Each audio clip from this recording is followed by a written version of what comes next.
Assalamu alaikum dear students. In today's lecture we will study lesson number 8 from book 1, The Gulistan of Saadi, written by Sheikh Saadi. Sheikh सादी की एक book है गुलिस्तान के title से, जिसमें से कुछ पार्ट आपके सिलेबस में इंक्लूड किया गया है. A very interesting and moral story it is. Sheikh Saadi was a great story teller. Sheikh Saadi एक अजीम दास्तान गो थे. He speaks to all nation, वो हर कौम के लिए बोलते हैं. एंड इज़ परपेचुअली मॉडर्न, और उनका कलाम हमेशा से ताज़ा दम है. सेड एमरसन, एमरसन ने कहा. He thought of the Gulistan as one of the Bibles of the world. वो गुलिस्तान जो बुक है उसको दुनिया की अजीम किताबों में से एक किताब शुमार करते हैं. For he found in it the universality of the moral law, क्योंकि वो इस किताब में ज़ाब्ता अखलाक की हमागिरियत को पाते हैं. The Gulistan translated in Latin and English. Gulistan को लातीनी और अंग्रेज़ी ज़ुबान में ट्रांसलेट किया गया. Became love for the people, क्योंकि ये जो चीज़ें थी या ये जो लैंग्वेजेस थी ये लोगों के लिए मोहब्बत का बायस है. It is interesting to note that English scholars use Sadi's translated parables in their divine books. इस चीज़ को जांचना या इस चीज़ को समझना बहुत दिलचस्प होगा कि जो इंग्लिश स्कॉलर्स हैं, अंग्रेज़ उल्मा हैं, वो सादी की ट्रांसलेट की हुई हकायतों को अपनी अजीम किताबों में शुमार करते हैं या यूज़ करते हैं. Till it was discovered to be an English translation of a Latin version, और यहाँ तक कि ये मालूम हो गया कि ये एक लातीनी ज़ुबान का नुस्खा है जिसको अंग्रेज़ी ज़ुबान में ट्रांसलेट किया गया. ऑफ पर्शियन ओरिजिन, जिसका असल जो था वो पर्शियन था. सबसे पहले ये पर्शियन में लिखी गई, उसके बाद लैटिन में और फिर इंग्लिश में. Edwin Arnold has aptly described Gulistan in culinary terms as. अब जो एडविन ऑर्नल्ट है वो गुलिस्तान ऑफ सादी यानी कि जो गुलिस्तान है उसको मुनासिब तौर पर बावर्ची खाने की इस्लाहात में कुछ यूँ बयान करते हैं. एन इंटेलेक्चुअल पिलफ, एक दानिश्वर का पुलाव. आ लिटरेरी करी, या एक अदबी शोरबा.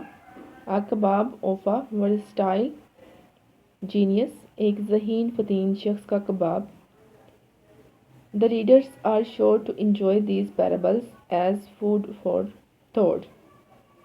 जो रीडर्स हैं, पढ़ने वाले, वो इसको ज़रूर इंजॉय करते हैं अपने ख्यालात को वसी करने के लिए. जी फर्स्ट पैराबल है, इसकी हकायत है. Once a king and a Persian slave were sailing in the same boat. एक दफ़ा एक बादशाह और एक ईरानी गुलाम सेम बोट में एक ही कश्ती में सफ़र कर रहे थे. The slave had never been at sea. Slave को पहले सी पर जाने का या फिर कश्ती में सवार होने का कभी भी इत्तफाक ना हुआ. And never experienced any calamity, और ना ही उसे किसी मुसीबत का तजर्बा हुआ था. After some time the boat was hit by a storm. थोड़ी देर बाद बोट जो थी वो एक तूफ़ान की वजह से हिट कर दी गई, या तूफ़ान ने उसको हिट किया. एंड स्टार्टेड टोजिंग, और वो हिचकोले खाने लगी या हिलने लगी. It was very inconvenient for the passengers. ये तमाम पैसेंजर्स के लिए, जितने भी उसमें मुसाफिर थे, उन सब के लिए ये बहुत ज़्यादा परेशान कुन चीज़ थी. All remain quite. तमाम वहाँ पे जितने भी लोग थे वो खामोश रहे. एक्सेप्ट द स्लेव, सिवाय उस गुलाम के. who in fear of being drowned began to cry and tremble, जो कि खौफ डूब जाने के डर से चीखने लगा और कांपना शुरू कर दिया उसने. and created inconvenience for the others, और दूसरों के लिए बेचैनी का या परेशानी का बायस बना. the others tried to pacify him, दूसरों ने उसे खामोश करवाने की या उसे पुरस्कून करने की कोशिश की. by kindness, मेहरबानी से, रहमदिली से. And affections, but he didn't here anybody, दूसरों ने उसे शफकत और नरमी से खामोश करने की या पुरस्कून करने की कोशिश की, लेकिन उसने किसी की ना सुनी. When the uneasiness lasted longer, जब جب بےسکونی جو تھی وہ بہت زیادہ طویل ہو گئی. The king also became displaced, تو کنگ بھی ناراض ہو گیا, خفا ہو گیا. In that boat there happened to be a sergeant who said, اسی بوٹ میں, سیم بوٹ میں ایک سارجنٹ بھی تھا جس نے کہا, with your permission, اگر آپ کی اجازت ہو تو, may I quieten him, کیا میں اسے خاموش کروا دوں یا اسے چپ کروا دوں. اس نے بادشاہ سے اجازت لی. It will be a great favor, آپ کی بڑی مہربانی ہوگی. The king said, کنگ نے کہا. The sergeant ordered the slave to be thrown into the water. اب سارجنٹ نے کیا کیا, اس نے لوگوں کو حکم دیا کہ اس سلیب کو پکڑ کے پانی میں پھینک دے. So that he could have experienced the true danger of life, تاکہ اسے اصل خطرے کا اندازہ ہو سکے, کہ وہ اس چیز کا اندازہ لگا سکے کہ اصل خطرہ ہوتا کیا ہے. 2 persons threw him in the sea. دو لوگوں نے, دو شخص جو تھے آدمی, انہوں نے پکڑا اسے سلیب کو اور پانی میں پھینک دیا.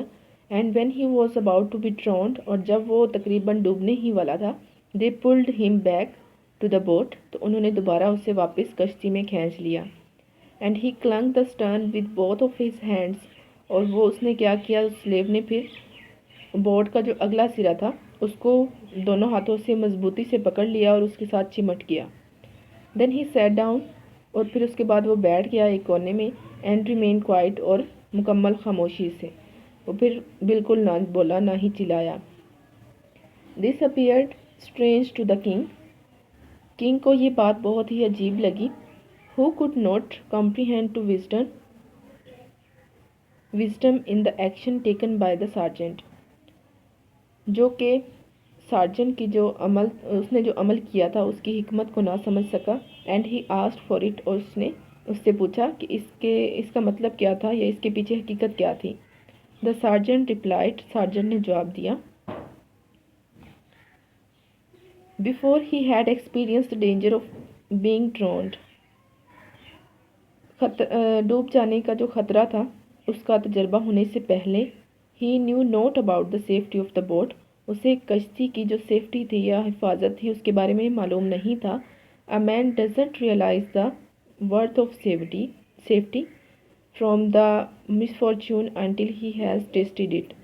ایک انسان کو مصیبت سے تحفظ کا احساس یا اس کی قدر و قیمت کا احساس اس وقت تک نہیں ہوتا جب تک وہ اسے خود فیس نہ کر لے یا جب تک وہ اسے خود چکھ نہ لے. جی, یہ فرسٹ پیرابل تھی اس لیسن میں. نیکسٹ ٹو ریمین, تو اس کو آپ نے اس کی ٹرانسلیشن لرن کرنی ہے.